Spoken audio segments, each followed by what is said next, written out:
নমস্কার, আমি রুমা খাওয়ার খেলা চ্যানেলে সবাইকে স্বাগত। আজ আমি রান্না করব মিক্স ফ্রুট চাটনি। এর আগেও আমি চাটনির একটা রেসিপি পোস্ট করেছিলাম, সেটা ছিল আমসত্ত্ব দিয়ে ফ্রুটস দিয়ে। আজকে আমি তার সঙ্গে আর কয়েকটা জিনিস অ্যাড করব। এবার প্যানে ঘি দিয়ে দিলাম, গরম হয়ে গেল।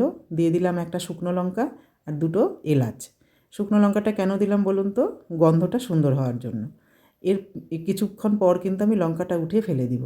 এবার দিয়ে দিলাম টমেটো, কুল আর আমসত্ত্ব।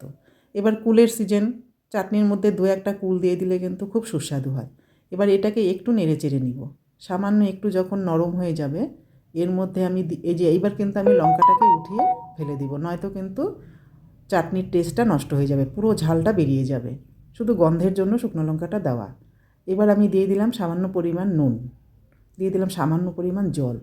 এবার এটাকে আমি সেদ্ধ হতে দিব, একটু ঢাকা চাপা দিয়ে সেদ্ধ করে নিব। আর এই মিক্সড ফ্রুট চাটনিটা কিন্তু খুব সুস্বাদু হয়। আর গরম পড়েছে, এখন রোজ একটু চাটনি করতেই হয়, রোজ না হলেও একদিন দুদিন বাদে বাদে তো করতেই হয়। শেষ পাতে একটু চাটনি পেলে কিন্তু সবাই খুশি হয়। এবার পুরো নরম হয়ে গেছে, কুল টুল সব গলে গেছে, টমেটোও গলে গেছে। এবার এর মধ্যে আমি বাকি জিনিসগুলো দিতে থাকবো। দিয়ে দিলাম কয়েকটা আপেলের টুকরো, বেশ পাতলা পাতলা করে কেটে দিয়ে দিলাম। এই আপেলগুলো কী বলুন তো, বালি বালি আপেল তো কেউ খেতে চাইছে না, তাই বুদ্ধি করে একটু চাটনি করে নিলাম। আর দিয়ে দিলাম আঙ্গুর, কালো আর সবুজ দু রকমের আঙ্গুরই দিয়েছি। এবার সব একসঙ্গে মিলিয়ে মিশিয়ে কিছুক্ষণ ঢাকা দিয়ে রান্না করে নিব।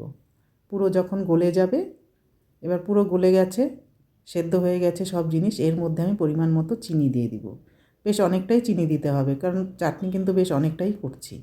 আর চাটনিতে মিষ্টিটা কম হলে কিন্তু টেস্ট হয় না। যারা চাটনি ভালোবাসে তারা কোনো টেস্ট পায় না চাটনির। এই জন্য বেশ পরিমাণে চিনিটা দিয়ে খানিকক্ষণ ফুটিয়ে নিয়ে চিনিটা গলে গেলে নামিয়ে নিব। তো বন্ধুরা, আমার রেসিপিটা কেমন লাগলো? যদি ভালো লাগে লাইক কমেন্ট শেয়ার করে পাশে থাকবেন। সবাই ভালো থাকবেন, সুস্থ থাকবেন। কথা হবে পরের কোনো ভিডিওতে। সবাইকে টাটা।